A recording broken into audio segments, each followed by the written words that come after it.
Mole concept. As you know mole concept is much important, ये बहुत ही important topic रहता है। शाबाश। मोल कंसेप्ट जानने से पहले हम मोल की हिस्ट्री जानेंगे, तो मोल की हिस्ट्री, मोल की तवारी कुछ यूं है।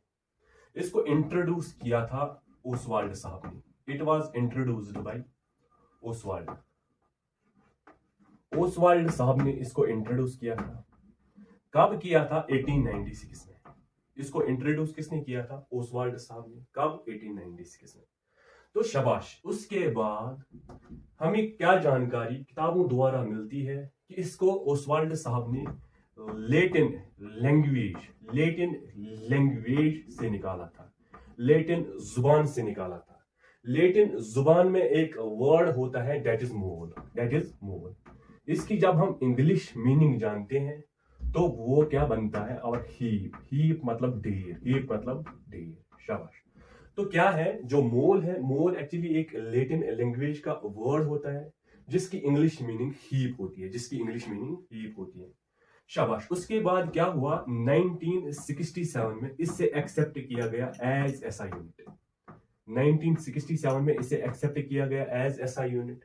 एसआई यूनिट किन के लिए एक्सेप्ट किया गया? For measurement of chemical substances. जब अब मेजरमेंट होनी थी किनकी? केमिकल सब्सटेंसेस की। For measurement of chemical substances.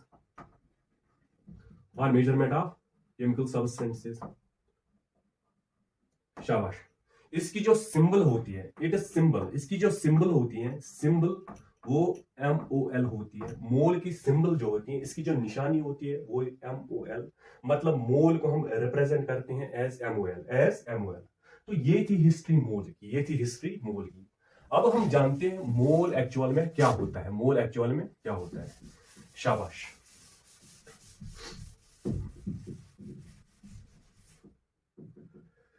अगर मैं फॉर एग्जांपल किसी शॉप पे जाऊं, शॉपकीपर के पास, तो मैं उससे बोल रहा हूं कि ए शॉपकीपर भाई साहब, मुझे 1 डजन बनाना चाहिए, मुझे 1 डजन बनाना चाहिए। जब मैं उससे 1 डजन बनाना मांगता हूं तो ऑब्वियसली वो 12 बनानास देगा कि नहीं? मतलब कि जो यहाँ पे 12 बनानास है, 12 के लिए हमने एक पर्टिकुलर नाम चुना है, दैट इज डजन। 12 को हम रिप्रेजेंट करते हैं किससे? डजन से। इसी तरीके से अगर मेरे पास कोई भी ऑब्जेक्ट हो जिसका काउंट 6.023 इंटू 10⁻23 हो। फॉर एग्जाम्पल अगर मेरे पास 6.023 इंटू 10⁻23 ऑब्जेक्ट्स हो, इट मीन्स कि मेरे पास 1 मोल है उन ऑब्जेक्ट्स का। मेरे पास 1 मोल है उन ऑब्जेक्ट्स का। 1 mole exactly means 1 mole always means 6.023 into 10⁻23 into 10⁻। अब मैं यहाँ पे 1 मोल ऑफ ऑब्जेक्ट्स की बात कर रहा हूं तो it obviously means 6.023 into 10⁻23 objects. तो अगर मैं फॉर एग्जांपल किसी शॉपकीपर के पास जाऊं, भाई साहब मुझे 1 मोल ऑफ कॉपीज चाहिए, फॉर एग्जांपल 1 मोल मुझे कॉपीज का जरूरत है, तो वो कितने देगा? फॉर एग्जाम्पल कितने देगा भाइयों? 6.023 इंटू 10⁻23 कॉपीज। क्योंकि 1 मोल इस नंबर का नाम होता है, 1 मोल इस वाले नंबर का नाम होता है, दैट इज 6.023 इंटू 10⁻23 कॉपीज। अब अगर मुझे 1 मोल ऑफ ऑरेंज जरूरत है तो वो कितने देगा? 6.023 इंटू 10⁻23 ऑरेंजेस। मतलब कि 1 मोल हमेशा किसके बराबर होता है? 6.023 into 10⁻23 ऑब्जेक्ट्स। तो शाबाश। एक्चुअली अगर हम यहां पे जाने, फॉर एग्जांपल अगर मैं यहां पे 12 ग्राम कार्बन 12 आइसोटोप कर लूं, तो जब मैं कार्बन 12 आइसोटोप के 12 ग्राम में नंबर ऑफ एटम्स देखता हूं। जब भी मैं 12 ग्राम कार्बन 12 आइसोटोप में एटम्स काउंट करता हूं, उसमें भी 6.023 इंटू 10⁻23 एटम्स ऑफ C12 होते हैं। कितने होते हैं? Atoms of C12। अब मैं अगर यहाँ पे फॉर एग्जांपल 12 ग्राम के बदले यहाँ पे 23 ग्राम सोडियम का, उसमें भी exact 6.023 into 10 raise to power 23 atoms किसके होते हैं? सोडियम के। एटम्स किसके होते हैं? सोडियम के। अगर मैं फॉर एग्जांपल यहाँ पे 9 ग्राम लूं किसका? बेरिलियम का, उसमें भी कितने होते हैं? 6.023 into 10 raise to power 23 atoms of beryllium, atoms of beryllium.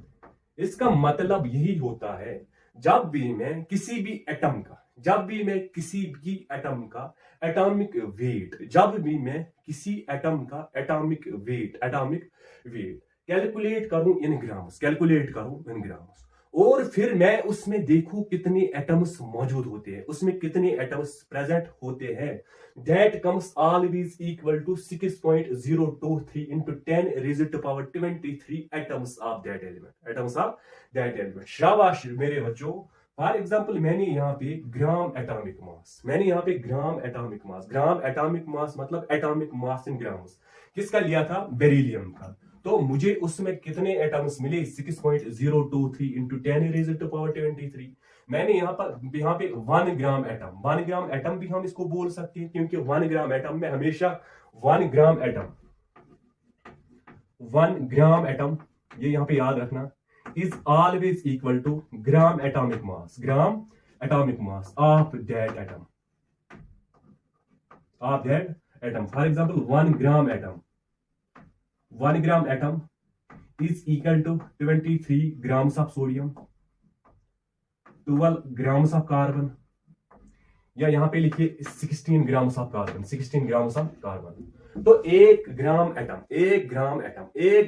Atom में जितने एटम्स होते हैं, 1 ग्राम एटम में जितने एटम्स होते हैं, 1 ग्राम एटम में जितने एटम्स होते हैं, उसको हम क्या बोलते हैं? 1 मोल। उसको हम क्या बोलते हैं?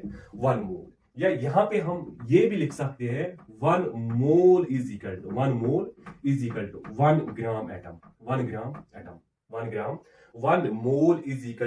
ग्राम एटम। Why 1 mole?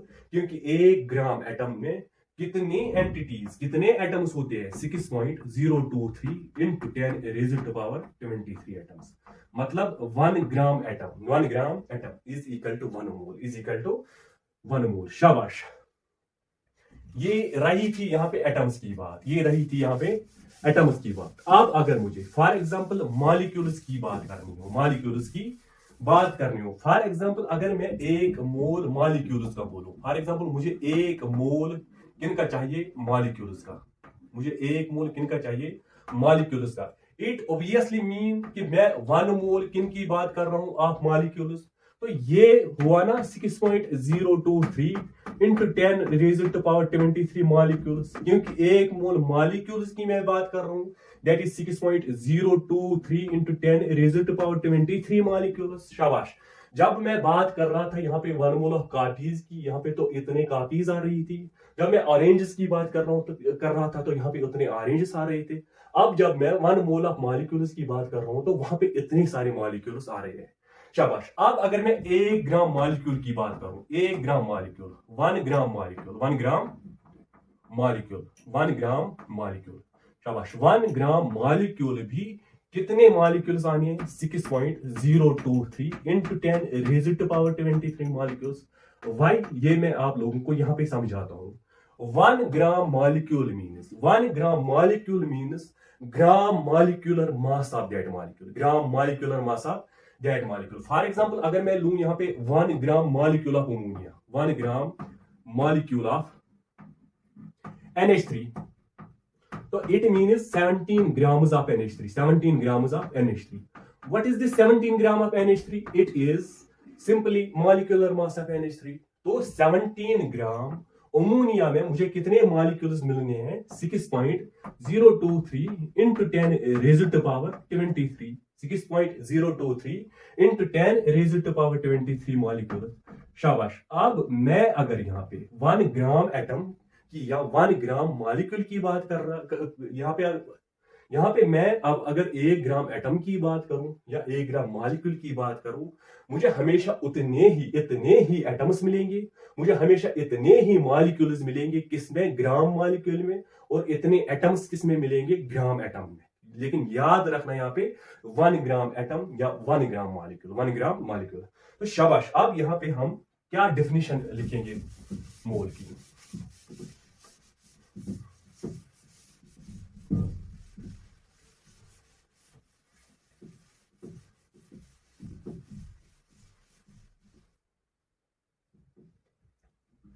शाबाश। तो यहां पे मैं मोल की डेफिनेशन क्या लिखूं? The amount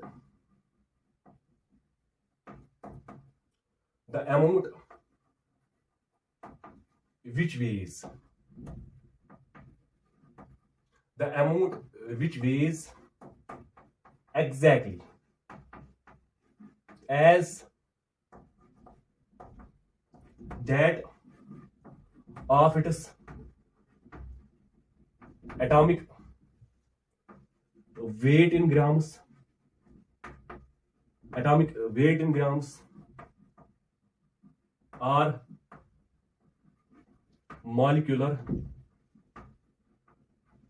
mass in grams.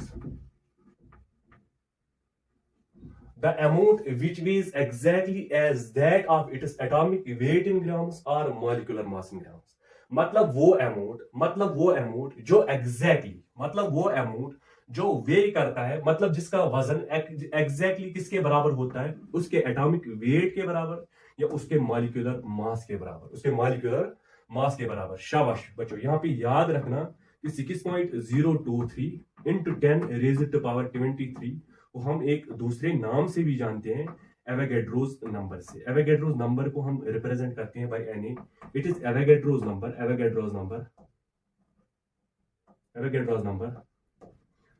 और एवोगैड्रोस कांस्टेंट और एवोगैड्रोस कांस्टेंट। मतलब 6.023 इंटू 10 रेज़ टू पावर 23 को हम क्या बोलते हैं? एवोगैड्रोस नंबर और Avogadro's constant. One mole of atoms को हम कैसे रिप्रेजेंट करते हैं? By Na means Avogadro's number और एवोगैड्रोस कांस्टेंट। तो शाबाश बच्चों, शाबाश मेरे बच्चों। आज मैं यहाँ पे आपको कन्वर्जन सिखाता हूँ। अब मैं यहाँ पे आप लोगों को कन्वर्जन सिखाता हूँ। कन्वर्जन आप लोगों के लिए बहुत ही इंपॉर्टेंट है, क्योंकि अगर आप लोग प्रीवियस ईयर पेपर्स देखेंगे आप JEE मेंस और नीट, तो इसमें से बहुत सारे क्वेश्चन पूछे गए जिनकी लेवल इजी टू एवरेज होती है। आपको लिटिल बिट यहाँ पे ट्राई करनी है so that you could solve them very easily. शाबाश। Conversion of mole. शाबाश। अगर मैं number of moles of atoms जानने की कोशिश करूं, मतलब कितने मोल ऑफ एटम्स प्रेजेंट हैं इफ वेट दिया गया हो in grams, if weight is given in grams, मुझे उसमें से number of moles of atoms ढूंढनी हो।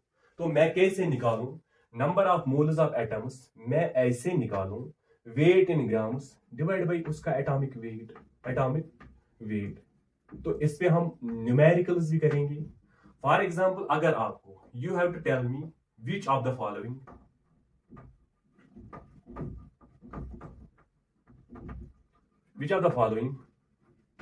contains largest number of moles या greater number of moles। शाबाश। यहां पे मैं लिखूं 4 ग्राम हीलियम, यहां पे मैं लिखूं 46 ग्राम Na, यहां पे मैं लिखूं 12 ग्राम हीलियम, यहां पे मैं लिखूं 32 ग्राम ऑक्सीजन। शाबाश। इसको हम करने की कोशिश करेंगे सो दैट हम ये वाला कंसेप्ट समझेंगे, number of moles of atoms. शाबाश।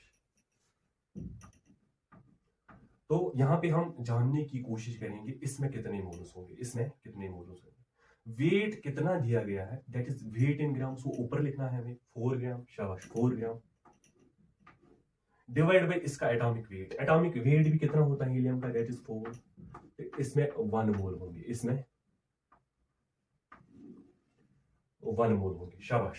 आप इसमें जानने की कोशिश करेंगे। फॉर एग्जांपल ऑलरेडी दिया गया है हमें 46 ग्राम, दैट इज वेट इन ग्राम, उसको ऊपर लिखना है, divide by it is atomic weight sodium का 23 होता है, दैट इज 2 मोल। शाबाश। इसमें कितने होते हैं 12 ग्राम हीलियम में? शाबाश। फिर से वेट इन ग्राम्स ऊपर लिखना है जितना हमें दिया गया है, और इसका एटॉमिक वेट दैट इज 4। तो इसमें 3 मोल्स होते हैं, 3 मोल्स। शाबाश। Number 4 is 32 gram oxygen. Weight जो दिया गया है वो ऊपर लिखेंगे, divide by its atomic weight that is 16 16 1 16 2। मतलब सबसे ज्यादा 12 ग्राम हीलियम में मोल्स होते हैं दैट इज 3। इसका आंसर ये वाला आएगा, इसका आंसर ये वाला आएगा। ये था number of moles of atoms, number of moles of atoms. अब अगर हमें number of moles of molecules निकालने,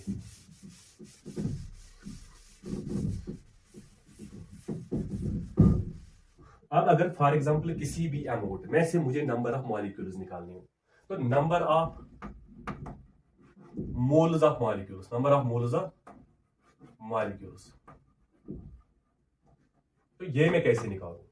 जब भी किसी अमाउंट में से मुझे number of moles of molecules निकालनी है तो कैसे? पहले हम देखते हैं कि वेट गिवन इन ग्राम्स, जो वेट दिया गया हो उसको हम ग्राम्स में चेंज करें। वेट इन ग्राम्स जो दिया गया हो डिवाइड बाय मॉलिक्यूलर वेट, जिसे divide by molecular weight, molecular weight divide by molecular weight. शाबाश। इसको भी समझने के लिए हम यहाँ पे एक न्यूमेरिकल करेंगे। शाबाश। विच of the following molecule, which of the following molecule contains largest या greatest largest number of moles? आपको मॉलिक्यूल में से बताना है। फॉर एग्जांपल मैं यहाँ पे आप लोगों को 4 ऑप्शन देता हूं, आप लोगों को बताना है कि सबसे ज्यादा मोल्स किस वाले मॉलिक्यूल में होंगे। शाबाश। फॉर एग्जाम्पल अगर मैं यहां पे लिखूं 36 ग्राम, 36 ग्राम ऑफ H2O। शाबाश। यहां पे मैं लिखता हूं 64 ग्राम ऑफ ऑक्सीजन। शाबाश। यहां पे मैं लिखता हूं 68 ग्राम ऑफ अमोनिया, और यहां पे मैं लिखता हूं 74 ग्राम ऑफ HCl। शाबाश। मुझे यहां पे निकालना है सबसे ज्यादा मोल्स किस वाले मॉलिक्यूल में होंगे। पहले हम क्या करेंगे, वेट इन ग्राम जो दिया गया हो वो ऊपर लिखेंगे। फॉर एग्जांपल हम पहले इस वाले को करेंगे।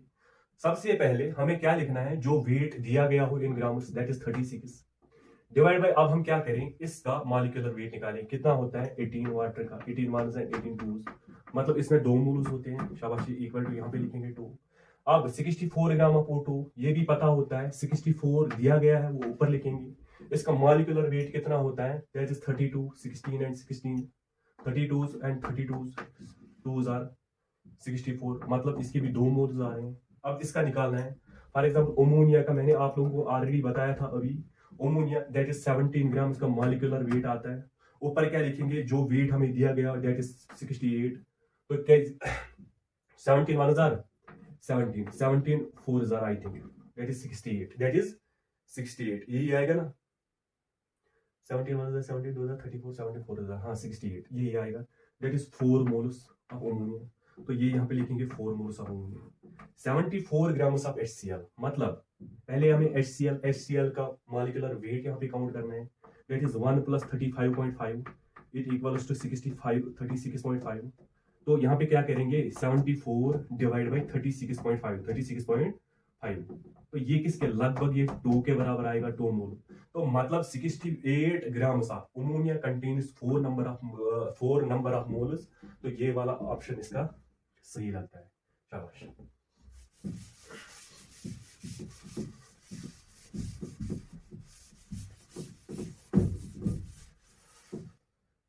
अब यहां पे फॉर एग्जांपल आप लोगों को निकाल के देना है number of atoms, number of atoms which are present in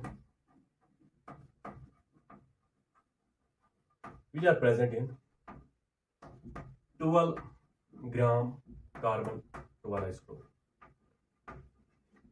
It simply here means क्या, 12 ग्राम आइसोटोप, 12 ग्राम कार्बन 12 आइसोटोप में कितने एटम्स होते हैं, that is 1 mole 6.023 into 10 raised to the power 23, ये बहुत ही आसान है, शाबाश।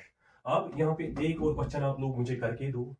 आप लोगों को अब अगर यहाँ पे करना हो number of electrons, number of electrons which are present in, number of electrons which are present in, शाबाश, number of electrons which are present in 9 gram beryllium, शाबाश। आप लोगों को यहाँ पे लिखना है number of electrons, number of electrons, या यहाँ पे मैं लिखता हूँ number of valence electrons, number of valence electrons which are present in 9 gram beryllium, 9 gram beryllium में आप लोगों को मुझे बताना है कि इसमें कितने वैलेंस इलेक्ट्रॉन्स होंगे। For example as you know beryllium में कितने वैलेंस इलेक्ट्रॉन होते हैं? 2 वैलेंस इलेक्ट्रॉन इसमें होते हैं, 2 वैलेंस इलेक्ट्रॉन, क्योंकि इसमें जो इसका जो एटॉमिक नंबर है दैट इज 4। इसमें कितने इलेक्ट्रॉन्स होते हैं न्यूट्रल एटम में? That is 4। तो इसकी इलेक्ट्रॉनिक कॉन्फ़िगरेशन क्या आएगी? 1s2 2s2। ये जो इलेक्ट्रॉन्स होते हैं in outer most shell that is valence electron, इसमें कितने वैलेंस इलेक्ट्रॉन है? ओनली 2, शाबाश। 9 ग्राम बेरिलियम, 9 ग्राम बेरिलियम में कितने एटम्स होते हैं? 9 ग्राम बेरिलियम में 6.023 into 10 raise to power 23 atoms होंगे। एक एटम में कितने वैलेंस इलेक्ट्रॉन होते हैं? 2। तो मतलब वैलेंस इलेक्ट्रॉन कितने होंगे? Valence electron 2 into 6.023 into 10 raise to power 23 होंगे। It equals to 2 3 6 2 2 4 0 12.046 into 10 raise to power 23 valence electron किसमें होंगे? 9 ग्राम बेरिलियम में, 9 ग्राम बेरिलियम में। अब मैं आप लोगों को यहाँ पे एक क्वेश्चन पूछ रहा हूं जो नीट में आया था। It was previously asked in NEET, शाबाश। आप लोगों को बताना है number of electrons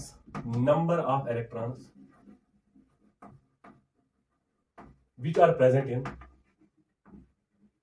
number of electrons which are present in 4.8 gram of nitride ion N3 negative में आप लोगों को मुझे बताना है N3 नेगेटिव के 4.8 ग्राम में आप लोगों को मुझे बताना है कि कितने वैलेंस इलेक्ट्रॉन्स होंगे, शाबाश।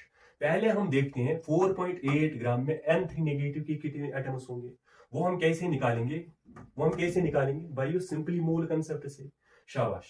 तो 1 mole of N3 negative ion किसके बराबर होगा? 1 mole of N3 negative ion. अरे भाइयों सिंपली नाइट्रोजन का यहाँ पे एटॉमिक वेट हमें लिखना है, कितना होता है? 14। कितना होता है? 14, शाबाश। 14 ग्राम। कितना होता है? 14 ग्राम। तो शाबाश मेरे बच्चों, मुझे आप बताइए अगर 14 ग्राम 1 मोल के बराबर होता है, अगर 14 ग्राम 1 मोल के बराबर होता है तो 4.8 ग्राम, तो 4.8 ग्राम कितने मोल्स होंगे? 4.8 ग्राम ऑफ N3 नेगेटिव कितने मोल्स होंगे नाइट्राइड आयन के? सिंपली 1 डिवाइडेड बाय 14, क्योंकि 1 मोल का वजन 14 ग्राम होता है, इंटू 4.8 यही होता है ना भाइयों, शाबाश। यही होता है ना, शाबाश। तो 4.8 gram of N3 negative ion कितने मोल्स होते हैं? 4.8 डिवाइड बाय 14 मतलब these are number of moles which are present in 4.8 gram of N3 negative ion. तो 4.8 ग्राम N3 नेगेटिव आयन में कितने एटम्स होंगे? नंबर ऑफ एटम्स, यहां पे लिखते हैं number of atoms in 4.8 gram N3 negative ion. तो वो हम कैसे लिखेंगे? 4.8 divide by 14 into 6.023 into 10 raise to power 23, शाबाश। आप लोगों को बात समझ आ रही है क्या? शाबाश। 4.8 ग्राम N3 नेगेटिव में कितने, क्योंकि 1 मोल में 6.02 इंटू 10 रेज़ टू पावर 23 होंगे, तो इतने मोल्स में कितने एटम्स होंगे? 6.023 इंटू 10 रेज़ टू पावर 23। अब हमें यहां पे बताना है कि N3 negative nitride ion, N3 negative nitride ion में कितने इलेक्ट्रॉन्स होंगे?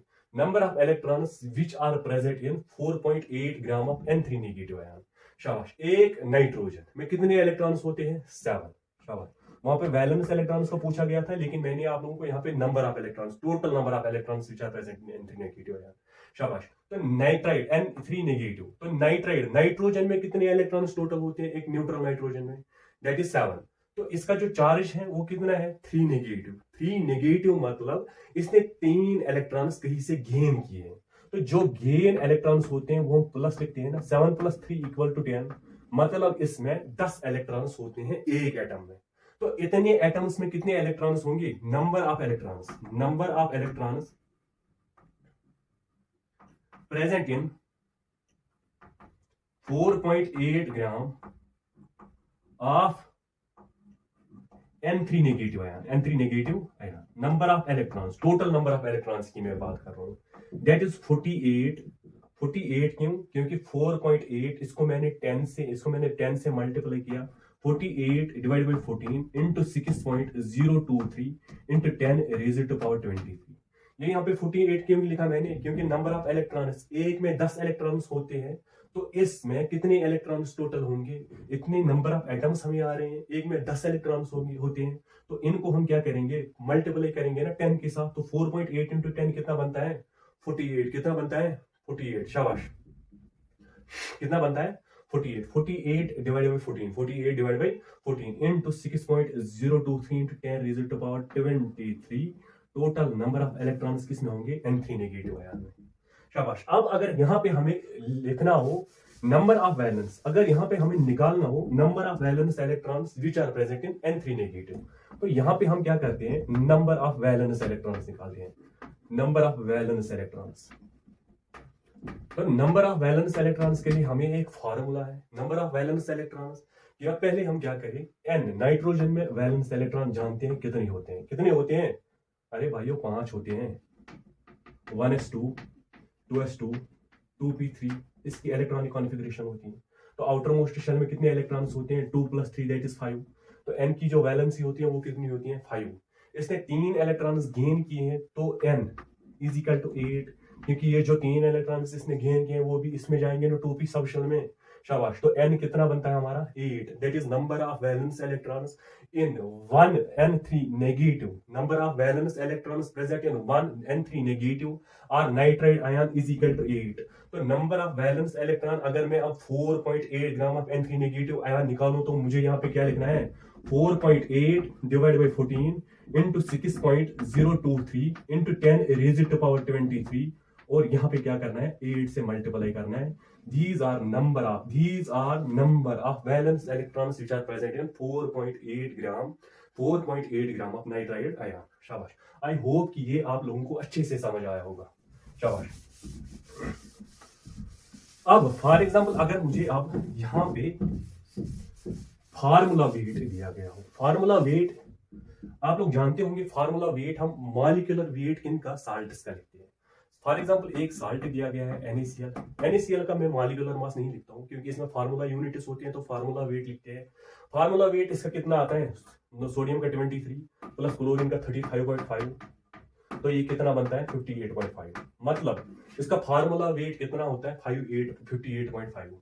मतलब 58.5 में कितने मोल्स प्रेजेंट होंगे आप NaCl, 1 मोल NaCl। कितने, 1 मोल NaCl, शाबाश। एज यू नो NaCl को जब हम आयोनाइज करते हैं तो ये क्या देता है, एक कैटायन Na पॉजिटिव और Cl नेगेटिव, शाबाश।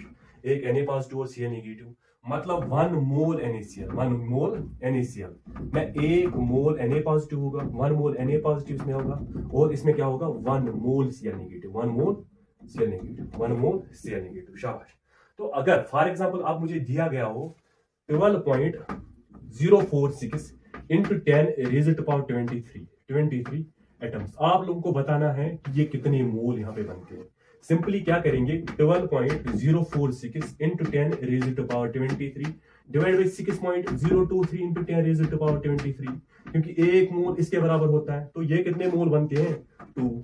6.023 × 2 12.046 10⁻23 10⁻23 कैंसल, तो ये 2 मोल्स बनते हैं। कितने बनते हैं 2 मोल्स। कितने बनते हैं 2 मोल्स, शाबाश। मेरे ख्याल से आप लोगों को आज का सेशन समझ आया होगा।